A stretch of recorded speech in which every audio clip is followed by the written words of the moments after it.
The theme at this year's Helping Hands Hearts for the Homeless Banquet was second chances. I'd like to elaborate on that concept for you. A couple of years ago, we prided ourselves in the fact that we give people second chances. We have some clients that have returned more than 2 times. When they come back to us, there's a better chance of success because they know us now and often are looking for the help we can offer. They've hit a new bottom. But I want to tell you about some of their brokenness. How they are broken varies. How they got to the point of needing help varies. Often it goes back to childhood experiences. There's better than a 50-50 chance that there's mental health issues. Even more than that is the likelihood that they've had run-ins with the law. These are people our hearts break for. Oh, they know they are broken, but they don't know how to heal from the brokenness. And you know what? Everyone heals differently. When people ask what Helping Hands does, we have to tell them whatever it takes. Sometimes it's monetary, sometimes it's emotional, other times it's spiritual, and even others it's downright miraculous. Psalm 30 verse 2 sums it up well. O Lord my God, I have cried to you for help, and you have healed me. I want to talk about the healing process just a little. First of all, it takes time. Helping Hands makes that time commitment. When people do well, they gradually move from a place of client to advisor to one of mentor and sometimes friend. That's a lot of healing and a lot of time invested. The process also varies for each individual. Some need minimal help and are back on their feet in no time. Others need a large base of support from multiple agencies, medical or mental health treatment, family, and churches. Some figure out how to heal themselves, while others need a lot of direction. We make that time commitment that they need. Sometimes we need to cut bait, as the saying goes. Often they go off and pout and finding a new enabler. And other times they return willing to accept the terms of assistance this time around. Whatever the cause, these individuals end up with scars from their brokenness. The problem is that so often they try to hide those scars, and that becomes the beginning of the problem that Helping Hands sees. There is shame associated with their failures and brokenness. But I'm here to tell you, our brokenness can become beauty and works of art. I don't know how many of you are familiar with Padma Lakshmi. She's probably best known as host of Top Chef. She's East Indian born, a model, TV host, author, and lots more. What I love about her, I heard in an interview with her years ago. You see, she has a 7-inch scar on her upper right arm. And it's not a faint line, but half an inch wide. Not something that builds self-confidence in the modeling world. But here's what she says about that scar. My body is a blueprint of my life, of every tragedy, emotional or physical. You see, when she was 14, she was in a major car accident in Florida, and she and her family were thrown 40 feet down an embankment. She now wears that scar with pride and calls it a reminder of how precious life is. This year, we are honoring the Japanese art of kintsugi. The original work, of course, is much different looking than what we're giving away in plates.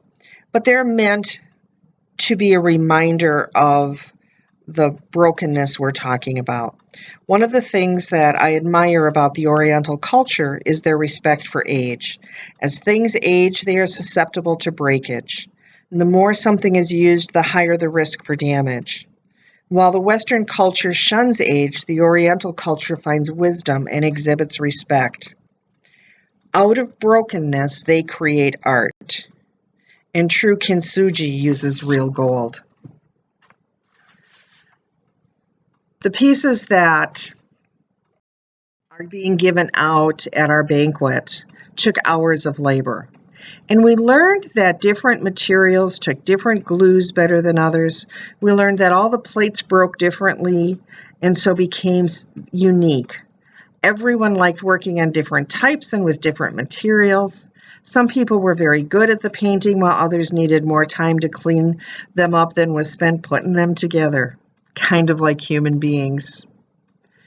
I had hoped the pieces would be made largely by clients and former clients, people who've been broken and are healing.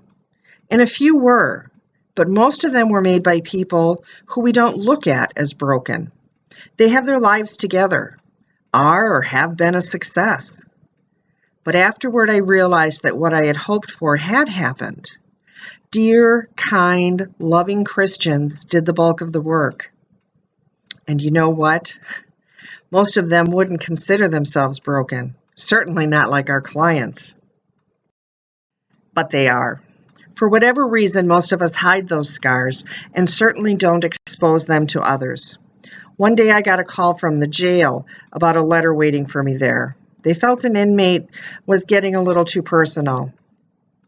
I realized as they read it to me that the difference in me and the work that I do in helping broken people is that I share myself with them. I know much of their pain, having suffered my own. They trust me because they know I've been as broken as they, and consequently they believe I understand their pain and the healing process. They trust me, and they often share deep brokenness. A frustration is that the church as a whole does not embrace their own brokenness and healing. And unlike Padma, we don't wear our scars with pride and as reminders. We allow anyone else to benefit from our age and wisdom. We just don't let them see that part of us. You see, in preparing, I came to the realization that all of mankind is broken, and how much easier it could be for my clients if they knew that truth, and how much better for Christians if they learned to embrace their brokenness and healing. The biggest realization I came to through this process came during communion one Sunday. I had spent Saturday working on all of these plates, cleaning them up for our banquet. And so on Sunday morning, when the words that I knew deep inside of my head that I could have recited from childhood were spoken, they took on new light. And here's the truth that I realized. Jesus was broken.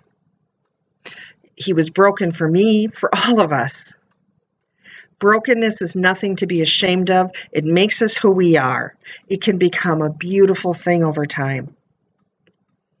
In God's eyes, we are all works of art.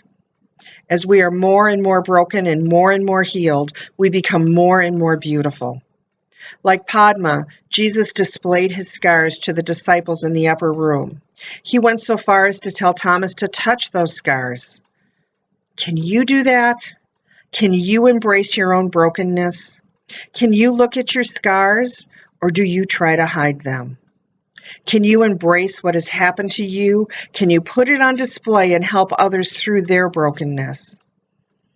I believe it is what Jesus calls us to do, and what Helping Hands is proud to be called to do in Wood County, Wisconsin.